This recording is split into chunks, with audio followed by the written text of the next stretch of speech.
こんばんは、岡田敏夫ゼミ開講です。今日はですね、4月2日ですね。昨日の4月1日はですね、エイプリルフールということだそうですそうですというぐらいですね、別に何もありませんでした。3年ぐらい前まではとても楽しみにしていたですね、円谷プロが作ってるですね、ウルトラマンというかウルトラシリーズの SNS を見るのもですね、今年は存在すらも忘れておりましてですね、見た人の感想を後でちょっと調べてみようと思っています。ですね、今日はですね、アニメ特撮研究家のですね、氷川隆介さんに来ていただいて、後で語っていただくんですけど、その前に最初いろいろ雑談をします。なんだろうな、対談したくいや今から対談しますけれどもですね、なんかコメントバーっとですね、大体皆さんのコメントがですね、本番の2分ぐらい前から映って、でそこから見れるようになるんですよね。で2分ぐらい前から見てると、獣フレンズに関することがこうダーッと流れてるんですけれども、申し訳ないんですけども、獣フレンズに関してはですね、多分ね、あと3ヶ月は何も僕語りませんからですね何かでも今日僕氷川さんに聞く方で聞きますのでですね、これを最後にですね、多分あと3ヶ月ぐらいは何も語らないと思います。じゃあですね、今日の最初の話題ですね。まずですね、ちょっとAmazon のレビューが面白いことになってるんですけども、一汁一菜で良いという提案っていうのはですね、土井善晴さんっていうのはですね、キューピー3分間クッキングでおなじみの先生と言えばわかるかな。土井勝さんというですね、この人のお父さんの先生が、すごい有名な料理研究家で、その人の息子さんなんですけども、この方が出した本なんですけども、なんかね、僕もネット情報で知ったんですよ。でそれがねすごく面白くて、この一汁一菜で良いという提案は料理研究家でありながらですね、家庭料理はこうあるべきっていうかですね、美味しくなくていいっていうですね、もうなんかびっくりするような提案を土井先生がしてるんですよね。で僕もですね、なんか一汁一菜で良いというのは、例えば健康のためとかね、そういうふうなことだったら分かるんですけども、料理学校をずっと自分でやっていて、料理研究やっていて、日本の主婦というかな、ご飯作る人がどれだけその美味しいご飯を作ることっていう概念に縛られて苦しんでいるのかっていうのを見てると、もうこれは我慢できないわってことで土井さんが出した本なんですよね。でその美味しいご飯を作らなければいけないという呪縛という考え方も面白くて、土井さんが言うには一汁一菜っていうのは、つまり具沢山の味噌汁とあと漬物とがあれば、もうそれとご飯があればもうそれで十分で、それ以外のご飯っていうのはよっぽどなんかおかずが近所で安く売ってた時とかですね、いわゆる晴れのご飯っていうのは、週に1回とかですね、それぐらいにしといて、日常生活はもうできるだけ手を抜くだけ抜き切った冷蔵庫の中に余ってるものを全て入れた味噌汁とかでもう構わないじゃないかっていう考え方なんですね。でこれは何でかっていうと、その土井さんが考えるに、そのなんだろうな、レシピとかを勉強して美味しいものを作るっていうのは毎日やる思考法ではないと。そんなことをやっててはもうすごい心も体も疲れてしまうので、できればその炊飯器のスイッチを入れて、でそれも土井さんは最近の米はもう絶対に早炊きモードで炊けって言ってるんですよね。さっと洗って早炊きモード一発でいけるから15分で炊けると、イコール台所の中で15分以内で作れるものでおかずを作ることが一番大事で、もう手を抜いて、その代わりお母さんなりお父さんなり誰でもいいから、できるだけほぼ毎日のように美味しくないご飯を出すことが家庭にとっていかに大事なことかと。美味しくないご飯がもうあれば、美味しい日もあれば、なんか食材が偏ってる日もあれば、やたら具材が多い日があるっていうのが家庭の素晴らしいところで、それをなんかね、そのレシピとかを考えちゃったりクックパッドとかで調べちゃったりすると、なんかね、美味しいものばっかりなんだろうな、栄養素が足りてるものばっかり出ちゃうんですね。でそのことの方が実はその家族にとっては不幸であるっていうね、割と深淵なことでですね、そういうことが細かく延々書いてる。俺ね、レシピ本かと思ったらですね、理論書だったのでびっくりしたんですけれどもですね。なのでなんかいや実はね、僕もそうなんですよ。僕もこの季節真面目な話、2日に1回鍋なんですよ。で2日に1回鍋っていうのはだいたい冷蔵庫の中に入ってる残ってるものっていうので組み合わせて作るんでですね、もう本当にキャベツ、白菜、もやしのどれかが入ってて、で僕人参とかを鍋に入れるのが嫌いだから、だいたいチンゲン菜か小松菜か春菊かあとニラ科が入っていて、野菜これぐらいです。あとキノコ類がその時に適当に安いもの買って、豚肉鶏肉ですね、あとは鶏団子買うか水餃子買うかの組み合わせだけでですね、ほぼ10月からですね5月までをずっと2日に1回それ食べてるんでですね、あんまりそういうふうにやって家で食べた方が楽しいし、こういう作り方だったらですね、1人前作るのも2人前作るのも3人前作るのも変わんないんで、いわゆる自炊するっていうのは家族がいる複数いる人っていう考え方じゃなくて、一人でもこれで構わないと思うんで、みんなもやったらどうかなと思いました。なんでしょうね。まあ今日はですね、氷川さんも来てもうほとんど同い年なのでですね、お宅の老後の話になると思うんですよね。で老後いかに生きていくかっていうのは、実はいかに生きていくかっていうのは、どう寝るのかとどう食べるのかっていうのが半分ぐらいのテーマなんですよ。でどう寝るのかっていうのはそのうちやります。僕は僕でなんかいい睡眠とは何かみたいなものが自分の中の理屈であるんで、このどう寝るのかっていうのはいずれやりますけれども、どう食べるのかというのを考える機会にこの本すごくいいですし、別に本読まなくてもいいんですよ。この本の Amazon レビューをね見てほしいです。 Amazon レビュー読んだらもう日本中の主婦が号泣しながら土井先生ありがとうございますって書いていて、とんでもないことになってる。それぐらいやっぱりご飯を作らなきゃいけないっていうプレッシャー、美味しいご飯を作らなきゃいけない、ちゃんとしたご飯を作らなきゃいけないっていうのがどんなにこれまで日本の主婦をいじめてたのかっていうプレッシャーがすごい面白いんでですね、面白いというのは俺が男だから無責任に言えることなんですけども、ちょっと見てみてくださればいいと思います。で僕もこれを読んでからですね、ますます激しくですね一汁一菜でいいと思うようになってですね、今真剣に漬物だけはね買ってるんでぬか床を買おうかなというふうにやはり毎日ひっくり返してこその漬物だよなというふうに思ってる。なんかそんなことを考えましたというのが一つ目の話。二つ目、モアナとですね伝説の海見てきたんですよ。でディズニーのアニメですよね。ディズニーのアニメには、いわゆるピクサー系列とディズニー系列があって、で、アナと雪の女王とかこのモアナと伝説の海というのはディズニー系列なんですけども、もうねアナと雪の女王と同じく王子様を必要とされてない世界なんですよね。で、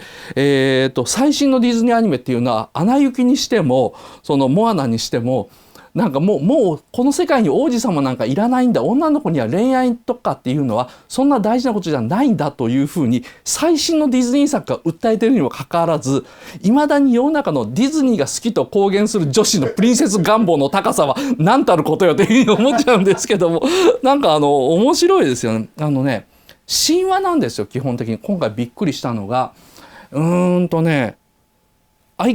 白いは面白いです。で相変わらずすごいです。ディズニーピクサーの映画ってね見る前はなんか思うんですよ。これだ見てもなんかどうせ子供騙しのストーリーでなんか最後みんなハッピーハッピーなんだろうなっていう感じがして、僕もモアナ見に行くのに3週間かかったんですよね。でも見に行ったらやっぱり圧倒されてこれすげえわって思う。なんか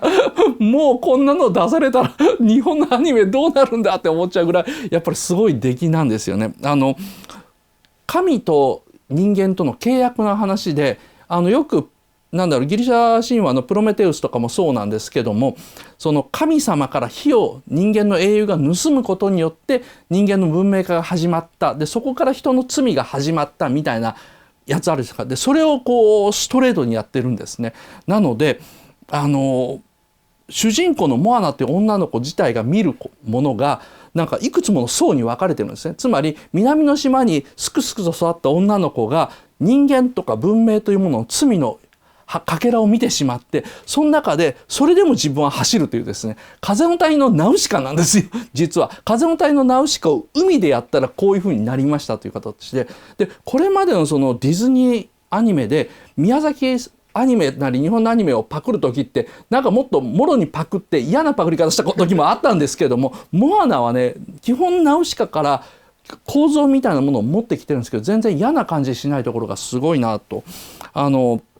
ディズニーもピクサーもねいつの間にか日本のアニメの先行っちゃって寂しいよというか辛いよっていう話なんですけども、であともう一つ見たのがパッセンジャー見てきたんですよ。いわゆる宇宙のタイタニックですよね。で目的地まで90年の旅をする亜光速っていうか、だから光の速度の半分ぐらいで飛んでる宇宙船の中で30年目ぐらいに目覚めてしまった男の話です。30年110年かかるのか。であと80年かかるとかって言ったかな、起きた時に。でまあもう本当に冒頭はエイリアンのパロディで、リドリー・スコット監督のエイリアンっていうのは一番最初無人のノストロモ号の中のいろんなところに明かりがついて、で変な更新が入ってモニターにいろいろ表示が出てきて、何か変な事態が起こってるぞって言ったら冷凍睡眠室にパッと明かりがついて、でリプリー、あれは一等航海士かな、それがなんか冷凍睡眠から覚めて起き上がるというところから始まるんですけども、もう本当にそれの綺麗なリメイクからですね、スタートしてですね、面白いですね。面白いっていうかね、ちょっとね言い方が微妙になるんですけど、モアナは好きか嫌いかって聞かれたら別にそんな僕好きじゃないんですよ。さっき褒めてましたけど、いい映画だから褒めるけども、好きか嫌いかと言われたらそんなに好きじゃないんですよ。でパッセンジャーはすごい好きなもう大 SF 映画なんですよ。でもあんまりいい映画じゃないんですよね。ただの SF 映画なんですよ。だから SF としては95点、映画としては60点ぐらいの映画なんですけども、まあなんかね、最後にですね、まあネタバレになるからやめておきましょうか。ちょっとネタバレになるからこの辺時間があったら限定の方で語りますね。あとですね、メッセージが来てまして、質問が来てましてですね、ペンネーム白波さんからですね。岡田さんこんばんは、獣フレンズ最終話まで見ました、視聴者の皆さんが、この白波さんは視聴者というのをひらがなで書いてるんですけど、視聴者の皆さんがすごい楽しいと念仏を唱え始めるのが面白く、消えかフレンズ化現象が大変興味深かったです。何かにつけてひねて難癖つけまくりの視聴者どもが白波さん悪意がありますね。次々に純真な信徒に転ぶ姿はある種の感動すら覚えました。11話のラストあたりは皆が一斉に他者に救いを求めるという本来の意味の他力本願もなんか発生してましたね。俺は見てないから知りません。すごい、獣フレンズは見心の心に沿ったアニメなんだねと。ヒットは日本の風土と心に刺さる現代哲学のエッセンスもあったと思いますが、そこら辺岡田さんはどのように思われましたか。いや見てないからあと3ヶ月は語りません。この辺はですね、アニメ特撮研究家のですね、明治大学大学院兼任講師ですね、氷川隆介さんに後で話を聞いてみたいと思います。氷川さんはですね、この20年目の残没3という本をですね、昔多分これが氷川さんのデビュー作になるんですけども、この本を出してからもう今年で20年なんですね。だからオタク文化っていうのが多分そのザンボット3がオンエアされて、このアニメは何なんだという頃から始まってたとすると、こういう本、僕のオタク学入門にしてもこの氷川さんの20年目のザンボット3が出たのが20年前、いわゆるオタクとは何なのかっていうふうに考えるようになって20年前ですね。だからその20年間っていうのをこう2つの時期で分けるとしたら、どういうふうに、なんか最初は多分青年向け少年向けのアニメが出てきたんだよなっていうのから20年経ってようやっと評論っていうのが出るようになってきて、その評論っていうのが出るようになってから獣フレンズまで20年経ってるわけですね。この現状っていうのをいろいろ語っていただきましょうということで、僕にとってはですね、氷川さんっていうのは実は文章家なんですよ。特撮とかアニメの知識見識はもちろんすごいんです。でもそれよりはどちらかというと僕にとっては文章家としてすごい人っていうのがあって、前にですね、同時にしてコミケでですね、ロトさんの文章特本というのが出たことがあって、ちょっと今日手元にないんですけども、熱い文章を語るコツっていうのが書いてあってですね、で接続詞を省けと。とにかくしかしとかともかくとかそういう接続詞をどんどん省けば省くほど文章の温度が熱くなるっていう、なんかね、科学解説をするような文章術が書いてくれてるんですね。で後ろの方にある「と思う」とかなのだろうかみたいな疑問詞みたいなものはもう全部省けと。そんなもん書いてもなんかそこで正確性を競そうとしても読者はそんなの読んでくれないからっていう意味だと思うんだけど、とりあえずそんなものバンバンもうほとんど男だったら断定形で書けて書いてるんですよ。でそうすると文章が熱くなると熱量が上がるっていう、その文章の熱量コントロールという概念が、僕それ読んだことがなかったし、多分ねそういうふうなことを言ってる人って日本で氷川さんだけだと思うんですよね。ただその氷川さんの文章術っていうか文章の概念っていうのがあまりねその共有されてないっていうのかな。多分その特撮とかアニメの研究の方がすごすぎて文章の力っていうのがすごい人だっていうのが分かってない人がすごく多いと思うんで、なんかとにかくコミケに行ったら氷川さんのブースに行った方がいいです。氷川さん毎年毎年外で言えないやばい話を必ず同人誌で出してうさを晴らすということをやってますんでですね、黒い氷川さんを知りたい人は、コミケに行って氷川さんのブースに行くのがいいのではないでしょうかということでお願いします。アニメ特撮研究家明治大学大学院兼任講師氷川隆介さんです。はいはい氷川でございます。よろしくお願いします。こんばんは。はいはい、黒光りとか書いてるけど、黒光り。いや黒い氷川さんの話だけど。はいはいはい。で今日は最初はまあ文章の話。獣フレンズのこの間の新聞表どうやって書いたかばらされてるか。同じ手法で。同じ手法ですよ。接続詞を抜いて伝統系。もちろんそれもあるし、あれそれってね同人誌に書いたかな。普通ね 130% ぐらいで書くんですよ。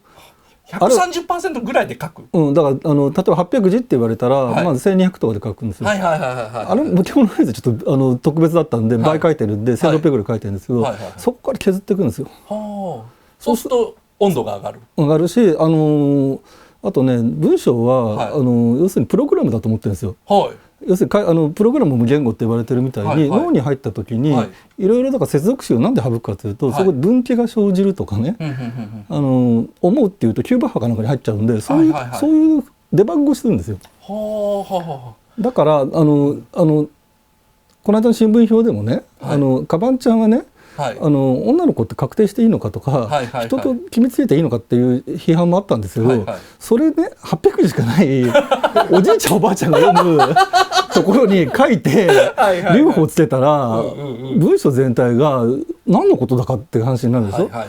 ら書いてあったりするんですよ、そういうところ。あとね省いちゃったの申し訳なかったのは吉崎さんがデザインしてるとか、マルチメディアだから、実はゲームもあるとかね、それ結構大事な情報だと思ったんだけど、はかりにかけてこうやって800字だからそこはもうざっくりとでチクチクデバッグして、いつもよりすごい2倍か3倍時間かかったんですけど、それはやっぱり皆さんの期待が多分ねすごいんじゃないかなと思ったんで恥じないようにしようと思って、ちゃんと語ってほしいと思ってるだろうなと思ったんで、アニメって面白いのはそのなんだろうな、適切な僕たちの意見というか僕たちの考えを言ってくれるような評論っていうのが求められるのってやっぱ特撮とアニメとか特にアニメぐらいですよね。のはずなんだけど、ああいうふうに言ってもらったのってすごく珍しくて、僕にとってもすごく新鮮で本当にありがとうございました。リツイートして本当に。あんまりね映画業界とかゲーム業界とかでは評論ってそんなに求められないじゃないですか。そうなんですよね。特に今ネットの時代になって十何年経って大体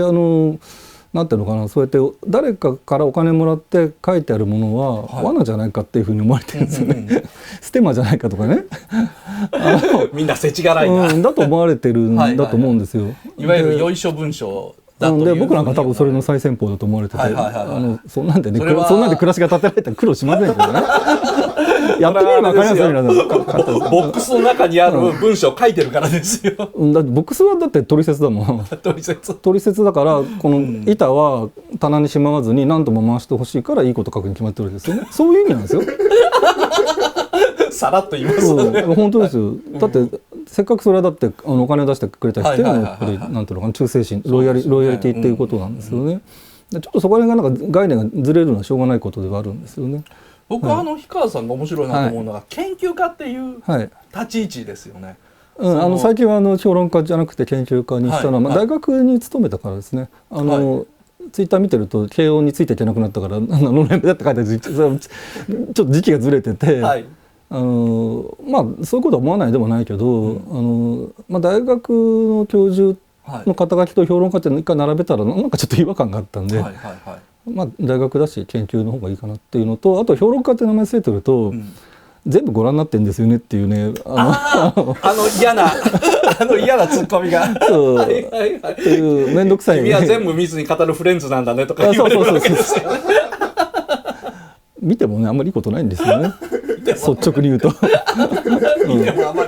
なんで見てもあんまりいいことないですか。やっぱ時間対比を効果的に、もちろん可能な限り見ようと思ってってるし、見たいとも思ってはいるんだけど、まあでもそういうことされてる方他にもいらっしゃったりして、全部見る進行ってどっから始まったんでしょうね。分かんない、なんだろうね、絶対原口さんの絶対よく昔のオタクは全部見てたからっていうふうに言われるんですけど、そんなことないですよね。俺だってブロッカー軍団マシンブラスター見てませんでしたよ。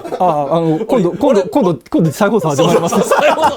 俺がこういう時いつも言うたら氷川さんだったら全部見てるけど俺は全部見てねえよってよく言うんだけど、だってブロッカー軍団マシンブラスターは裏が元祖天才バカボンと、ザ・カゲスターなんで3つは見れないわけですよ。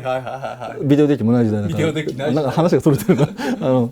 まあ、ともかくね、もっと大事なことがあるんじゃないかっていうことなだけなんですけどね。で今回はですね、どっから入ろうかなと思って、まあ、今回東洋経済のですね熱狂アニメ経済圏、ちょっとだけ取材を受けたやつです。というやつがあってですね、まあ、この中でもですね、制作会社の4社に1社が赤字、主役貧乏もザラの声優残酷物語ということでアニメ業界が儲からないって話がですね、延々書いてあります。なんか季節ネタみたいな、何年かに1回こういう単が20年前のですね、これですね、君の名が当たりすぎちゃったから、こういうバックラッシュでこういうことになってるだけで、前から言われてるしみがないですよね。でアニメ業界特殊だなと思うのは、その関係者が儲からないと困る産業、いわゆる、映画業界で、映画でやってる人が食えないぞ困ったなっていうのって映画雑誌で見たことないんですよ。漫画家がね、漫画家がどんなに食えない漫画がいっぱいいてもですね、フュージョンプロダクトとかパフとかそういうふうなもので漫画家が食えないっていう問題定義が見たことがないし、だからそれがだから答えになってるんじゃないですかね、ある程度ね。やっぱこんなすごいものがタダで見られちゃうなんてっていう話をみんな罪悪感を持ってるからそういう心配するわけでしょ。罪悪感、ある種の罪悪感ね。つまりすごいものを僕らはタダで見てしまってると罪悪感、それなのに作ってる人が報われていないっていうような罪悪感があるっていうことと、そもそもそういう人たちがなかなかリッチにならないっていうことと多分表裏一体になってることなので、それでこのアニメを見て面白がる感覚っていうのがいつもそのなんだろうな、心配する方向に行ってしまう。だけどまあ作り手が本当に、ね、自分が監督とかね、アニメーターにやっぱり取材して望むのはそういうことじゃなくって、多分心の底から楽しんでくださいっていうことだけなんですよね。だから楽しんでいただければいいし、それ楽しんでいいと思ったらお金を払ってもらえばいいですよっていうようなことをおっしゃってる方が相当多いですよ。あんまりだから俺たちが食える食えないに関してファンの皆さんは心配しないでくださいと。だから心配するかしないかっていうのは、ユーザー側のことなんで、作り手側が望んでることっていうのは、やっぱ要するに憂さ晴らしですよね。エンターテインメントですからね、現実を一回忘れて自分たちの世界で、どうかもてなしをするからってね、っていう要するにほとんどの客商売と同じことしか考えてないので、お客さんは本当はだからそれがストレートに楽しめるかどうかっていうことだけをね、集中していただければいいんじゃないかと思うし、それとさっき土井さんの話でね結構ドキッとかしたんだけど、あれちょっとアニメにも言えることですよね。アニメは面白くなくていいみたいなもんですか。その面白いっていう定義が曖昧なのに、なんか今全員が見てるからこれ面白いに違いないっていう強迫観念みたいなものに結構支配されてんじゃないのかなと思って横で聞きながら、つまり流行ってるアニメだから面白いに違いない。だからせっかくこんないっぱいタイトルあるから、自分だけの面白さっていうのを見つけるように能動的にもう少しなんかした方が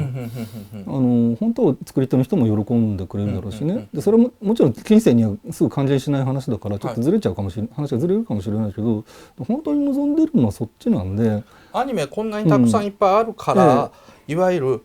こんな面白いアニメもあるんだの方に行けばいいのに、なぜか、こんなアニメがある、お前はその面白さがわからないのかの方に行っちゃう。今期はこれだっていうのが毎回気になってて、おそ松さん有利獣フレンズってこの流れですよね。メジャーセンターラインの流れで、センターラインから外れたらお前これがわかんないのかっていうような、なんかみんな散々学校でいじめられてるのに、なぜこの構造にもう一回お前らは入るんだっていうそれがねコミュニケーションツールで楽しいのも分かるから全然否定してるわけじゃないんだけど、だ本当にお金のことよりもだからそういうふうに俺だけはこれが面白さが分かるっていうことをちゃんと言語化して大勢の人に伝えるっていうことをみんなでやると、それこそさっきの熱量が上がる話じゃないですけど、全体の熱量が上がれば、全体のフィーも上がって平均収入も上がるっていうのが、だからお金はねあくまでも価値のトレードの結果じゃないですか、それ先にお金の話するかおかしくなっちゃってなんか僕の仕事はだからなんでこういう仕事があるかって言ったら、そういう少しでもさっき言った、ステマと思われてもいいから、本当はこういう面白さが、言語化なかなか、特に映画なんかはね見終わった後に、すぐアニメってやっぱ感動って言葉にならないじゃないですか。それをなんか割と今度思考の方にね、感情がバーッと渦巻いてるから思考の方に整理した後にできればもう一回見てみたいなと思わせるっていうことが一つのねパンフレットの文章の使命だと思ってるんで、でそれで行かない人も、90% ぐらいだろうけどね、2回3回と行く人いるかもしれないじゃないですか。例えばそういうようなことを映画のパンフレットはそうなんだけど、一人一人がいろんな作品を見て、もっといろいろこう温度を高めていって、でいわゆるアニメファンってこういうんじゃなくって、もっと外の人からどんどんこう人を入れていけば全体のパイがでかくなるからね。でそれがお金が一番アニメーターさんたちにいっぱい届く健全な方法なんじゃないかと思うんですよね。外に向かって、何が面白かったのかっていうのを自分の感覚で喋る。そうですね。もちろんそれは一朝一夕にはいかなくて、ボコボコ叩かれたり、僕はいろいろ取ってきましたからね、分かってますけど、分かってもらえないとかね、いうことはいろいろありますからね。ぜひやってみた方がいいよとは言いませんけど、なんていうの、もっと優しい方法でいろいろとこう温度が高める方があるんじゃないかなと思って。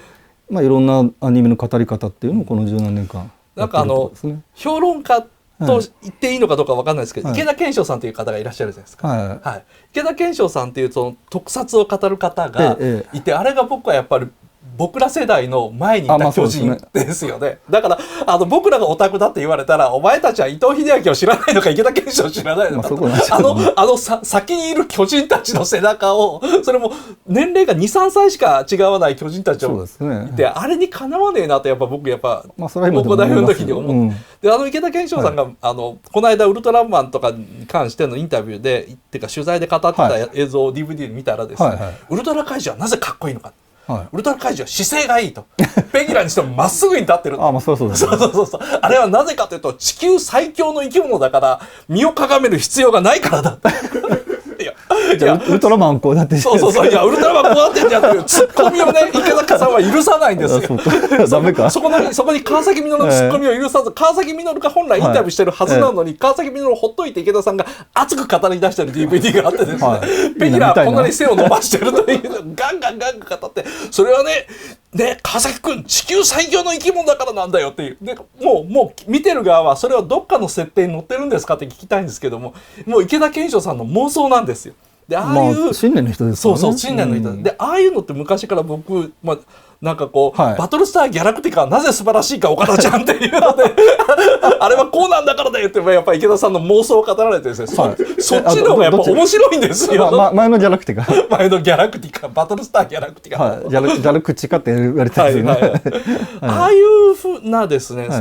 なんでしょう、キャラの強い特撮評論家とか評論家の人を見てるので、氷川さんのその研究家っていうスタンスがなんかすごいあっさり感が、そうですか。もっとキャラ濃くした方がいいの。今更みたいな感じでそれで今日ですね、本番前にちょっと話してた、その中でもそういうですね、なんか妄想感が足りないっていうか、俺が思う氷川さんは妄想感よりはどちらかというと取材した事実に基づくっていう感じがそんなこともないですよね。すごいするので、さっきおっしゃってたですね、最初おっしゃってたシン・ゴジラってアニメでしょっていうのがものすごく面白くて、ちょっとそれ伺いたいんですけども。なんていうんですかね、作られ方が、さんがね、もちろんアニメの監督でやってるっていうのもあるんだけど、どういうのかな、世界観の構築だとか、最終的な作りなんて世界をどういうふうに見るか、あれどう見せるかっていうのことの考え方っていうのはやっぱアニメなんじゃないですかね。たまたまパーツが実写の役者さんなだけでね、たまたまパーツが役者さん、つまりアニメーションでいうキャラのセルの部分が役者さんなだけであって、でしかも今回はたまたまって言ったけど、その役者さんっていう生が、パーツとして非常に超効率よくはまってるんで、密度感になってるんだと思うんですよね。僕完成するまでにやっぱ手前のやついっぱい見てるんで、はい、アニメに役者さんがね、はい、なんかアニメのセルみたいに演技させずにこう喋らされてるだけで不満を持ってるんじゃないのかなってちらっと思った瞬間もあったりしたわけなんですよね。だってあれ要するに止めせる口パクみたいなものが多いじゃないですか。そうか、シン・ゴジラの演技って止めせる口パクだと、が多いでしょ。はいはいはいはい、そういうふうに言われれば6割7割のカットはそういうとこなんで、普通だったらもっとこう間を取ったり演技やらせてあげますよね。っていうんじゃなくて、これはもうソリッドにいきますからね、必要な情報を必要なタイミングで必要なものだけね、くださいっていうような。ただその日本のアニメがその止めせる口パクになったっていうのは、アニメーターに演技させるなんていう贅沢というのかな、そのこと期待してないからですよね。アニメの話ですよ、アニメで演技させると失敗の確率が高くなるからですよ。アンコントローラブルになるっていうことですよね。コントロールしたいっていうような意識を持ってるかどうかっていうのはさっき言ったアニメかどうかっていうところの瀬戸際で、画面全部をコントロールしたいという欲望が強いと、映画作りというのはアニメにどんどん近づいていく。だけど一般論的にね、実写っていうのはライブアクションっていうくらいで、ライブっていうのは生のことなんですよね。生ものなんですよ。その生って何ですかっていうと、役者の持ってる偶然性とか生理とか、そういったものをこのお題の中で役者に振った時に出てくるものっていうのをカメラっていう料理に対してね、調理器具みたいなものでどういうふうに切り取っていくかってことを積み重ねていって、後で編集で編み上げるっていうのがライブアクションなんですよね。だから撮られたフィルムのことをショットってでしょ、ショットってシュートの過去分詞じゃないですか。つまり狩猟みたいにして生のもの、生素材をジビエなわけですね。その場で撮れたものを活用する。でそれは後で編集でどうやってルールするかってことで、アニメの場合は最初から絵コンテがあって、絵コンテがだからもうさっきのレシピ、料理のレシピみたいな形になってて、でただ今回の場合はね、シン・ゴジラはちょっとそこが面白くって、コンテに相当するプリビズは作ってるんですよ。で特撮に相当する CG パートはそれを結構そのまま持ってってるんですけど、ライブアクションのところはやっぱり、ね、最終的に、演習シミュレーションして、そのまま撮ればいいじゃんっていうのビデオコンテみたいなやつあるんですけど、現場でどんどん変えていってるんですよね。だからハイブリッドになってるんですよね、最終的にはね。ただそのハイブリッドを持っていく直前までは今言ったアニメの手法で一回感弱みたいなやつ出してるんですよ。シン・ゴジラの豪華本見てると、やっぱり庵野秀明はプリビズ通りに割とこだわりがちで、樋口真嗣の方が現場に合わせてっていうような感じに見えますよね。だからそこはねちょっといろんな経緯があって、どういう話をすると正確に伝わるかわからないですけど、一時期はだから庵野さんが全部プリビズで抑えちゃって、そのコンテ通りに樋口さんが撮るっていうプランもあったんですよね。だけどいろんな紆余曲折があって、庵野さんも現場でいろいろこう指導しながら、で樋口さんで役者をどんどん高めたり足りてないとこどんどん足していったりしてって、最終的な料理が出来上がってるんで。ただ基本的にはその七国的っていうのかな、いわゆる監督の元イメージというか、コンテプレビズそういうふうなもの通りに作りたいっていうのって実写界でなかったわけじゃないわけですよね、これまでも。黒沢なんかそういうの作ってたと思うんですけどね、ただその厳密なコンテっていうなんでかな、やっぱりこう現場を作って役者を入れて、そこで撮っていくってことについては、黒沢はマルチカメラですからね。ってことはやっぱり現場で起こる面白さっていうのをどこで何がどういうタイミングでどの角度で起きるかわからないからっていうんでマルチカメラで撮ってるわけですよね。でそれはその通りなんですよね。黒沢にしてもヒッチコックにしてももともと実写の人がその頃アニメないですから、いわゆるコンテ的にイメージを作ってっていうのに近づいてったとすると、庵野秀明の撮り方、アニメ畑の人間が実写を撮る時にはこういう撮り方だっていうふうに近づいていったっていうふうに考えればいいですか。そうですね。アプローチが両方あって、で多分ねいいとこ取りしてるのが多分シン・ゴジラの成功要因なんですよね。それって、その押井守さんがやろうとしてたこととすごい似てるわけですよね。似てますっていうとね、押井守監督は21世紀早々ぐらいかな、2001年とか、99年ぐらいに全ての、映画はアニメになるっていう著書を書いてるくらい、つまりデジタルの時代になったら、デジタルってお皿の上でねどの具材を乗せるかっていうのは全部等価になるからね、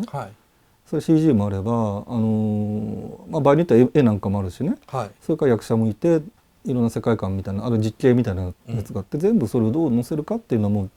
シェフのね紫三寸だって、その考え方そのものがアニメだっていうようなことをおっしゃってたんですよね。なるほどな。あとあれですね、アニメの作り方って基本的に SF と同じなんで、世界観を作ってちゃんとだからそれに対してルールを決めてこう分解していってっていうね作り方。安野君がやった「シン・ゴジラ」の作り方って、他に応用できるんですか？なんかプリビズをやれば成功するってわけじゃないですからね、今言ったみたいなことっていうのをどのさじ加減でどこでどういうふうにやるかっていうね、ちょっと今説明が漏れましたけど CG になる部分に関してはスタジオカラーの中に CG 監督を置いて、プリビズでだからもう一回完成形みたいなの作っちゃうんですよ、プリビズとしての。でそれを白組に下ろして、これの通りにお願いしますって言って本番の CG を作るっていうやり方なんですよね。でこれそのものはシステムだから真似はできると思うんですけど、じゃあなぜスタジオカラーのそばに置かなきゃいけなかったか、その時どういうふうなことを言ったかっていうのは、これはだから監督によるので、それを真似したからといってその通りになるとも限らないし、それと完成形の CG に関しても最終的には途中までは3人監督がいてね、あと尾上さんと樋口さんとさんと3人監督いたんですけど、途中からもうさんだけが CG を見るっていうふうに、時間がなかったかららしいんですよね。決めた時にさんがそれこそ王立宇宙軍で世界一のエフェクトアニメーターになったような、ああいう審美眼でこの CG はここがね例えば煙が高く上がりすぎてる、それはなぜならば物理的にこんなに高く上がらなきゃいけないから抑えてとか、だからちょっと持っちゃったりしてるとこあったりするんですよね、プリビズから、そういうところからそういうところちゃんと抑えるし、こう風向きがあるから前のカットこうだったら次のカットこっち側に煙が出てるわけがないからこっち向きにしろとか、そういう修正をかけてって全部リアリズム方向でリズムで直していったんですよ。でそれから物の大きささっき言った破片のサイズとかね、あるいは最初に機銃でこう撃つところとかも、マズルがこうバババッと出る時の4コマ目と6コマ目抜いてとかって言って、コマ単位で見える人だから。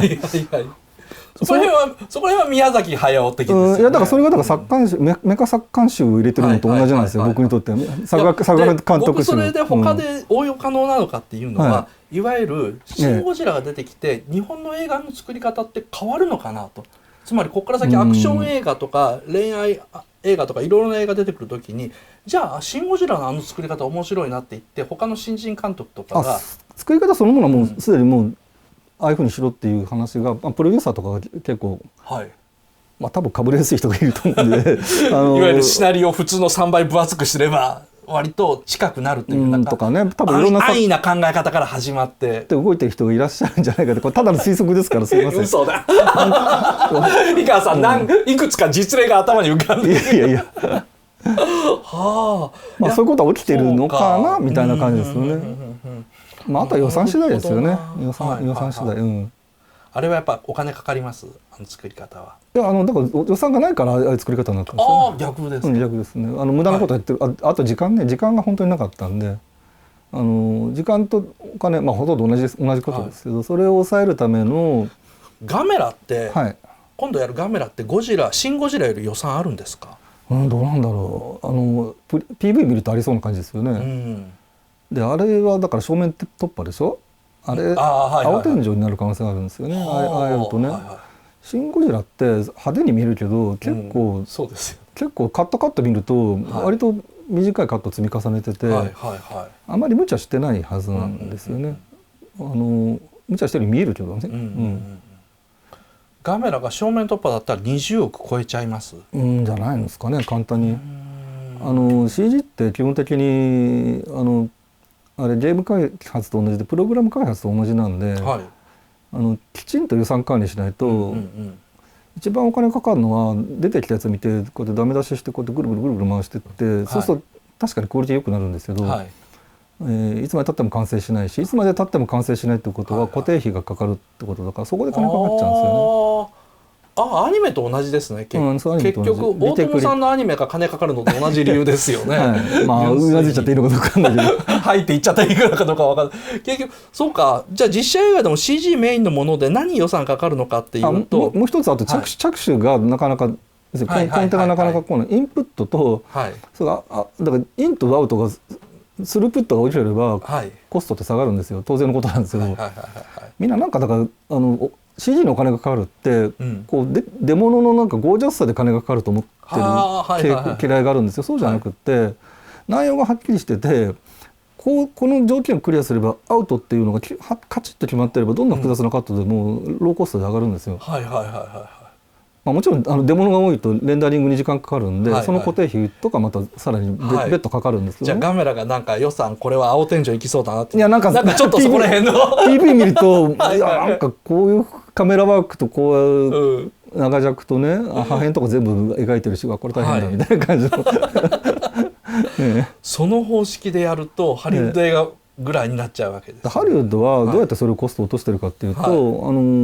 れこそプリビズ相当なものっていうのを最初に作って、で逆に言えばそこからはみ出さないように作るわけですね。そこから先はね世界各国にね、競りをかけるんですよ。でこれをいくらで作れるかっていう、そしたら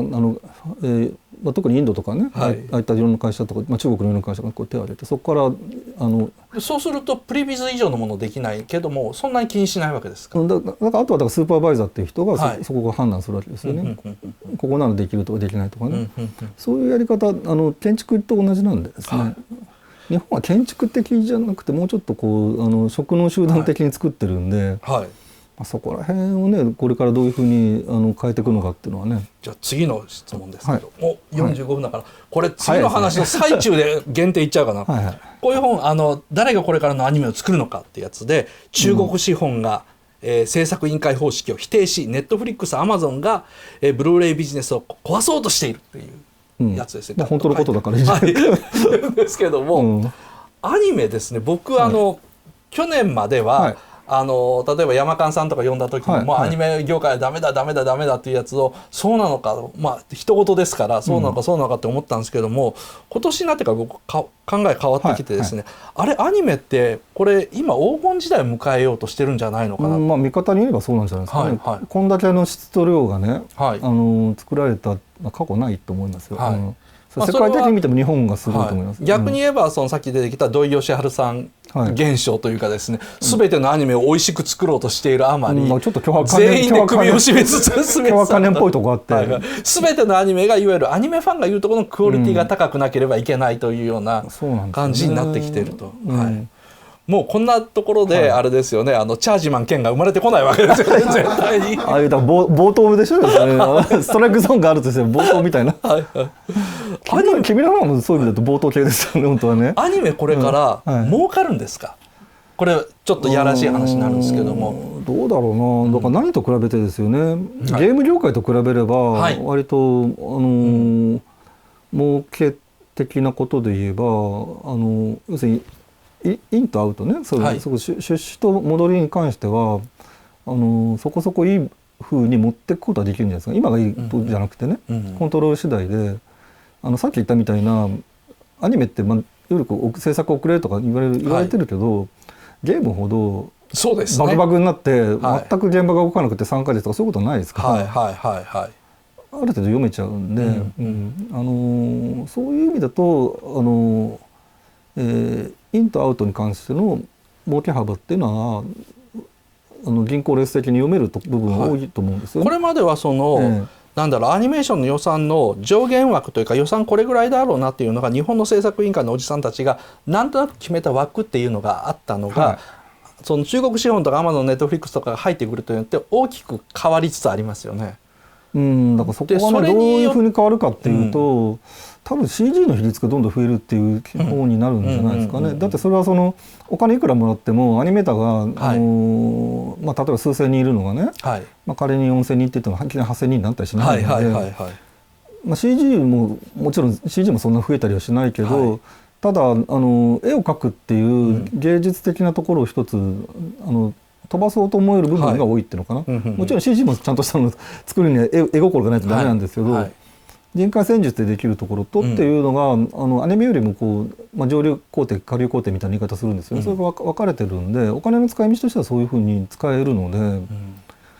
アニメーターの手書きをやってる人はどんどんそういうスーパーバイザーとかにね、それとディズニーがそういうふうになってるわけですけど、転じていくっていうことによってその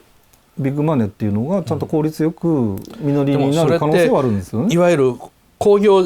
製品でいうところの現場でやりたい人が管理職をやらされるに、だからそうなっちゃうけど、そうなっちゃうけど、ただずっと言われてるその日本のトップアニメーターってね、アキラの頃からアキラの頃20代だった人たちがずっとリアル系ハイクオリティのアニメをやってて、もう10年以上前から高齢化が心配されてたんで、そういう方々がそろそろだからそういうかなり高年齢になってる時に、やっぱ手書きって相当目とか手に負担かかるんでね、そうじゃない方っていうのも出てくるような気もしますしね。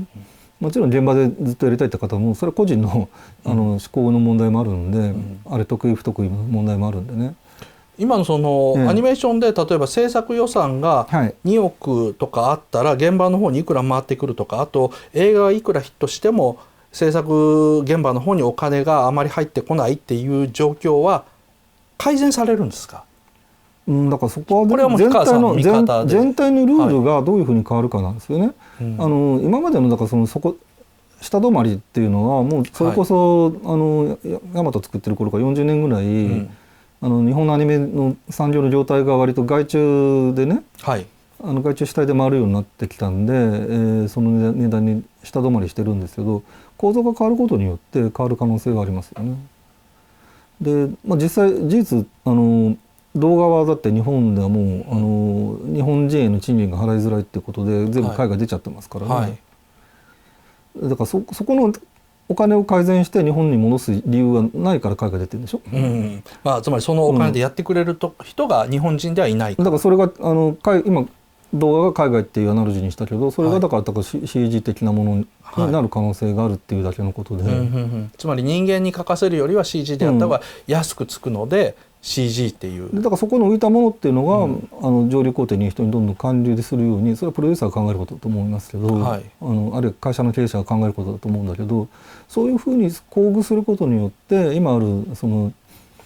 今割とさっき言った黄金時代のテクノロジーっていうのを、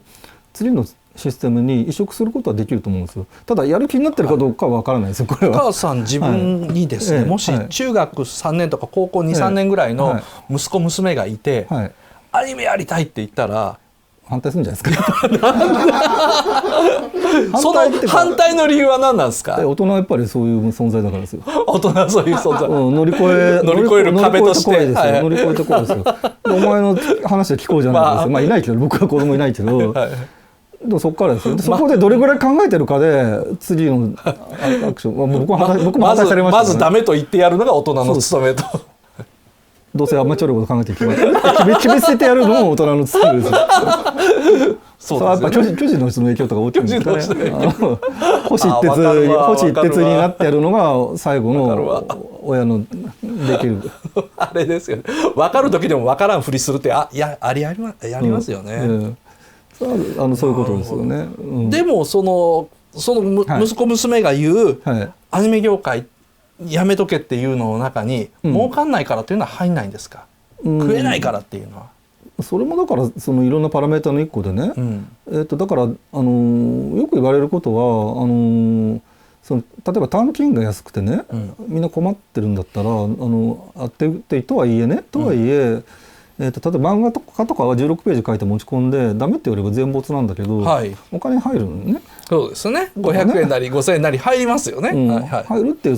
だから必ず物事は2面あるから、自分の子供がそういうこと言ってるけど、その2面を考えてるかどうかですよ。楽しさがあればいいと思ってれば、お金は後からつまり腕が良くなればついてくるし、その腕を良くするために自分がもう絵の勉強こんだけしてるんですよ、認めてくださいって言えば漫画家って自分の才能商売とあとギャンブルを承知で入ってくる業界だから、確かに食えなくて文句言えないところあるんですけど、文句言えないっていうか、だから食えないっていうのは状態を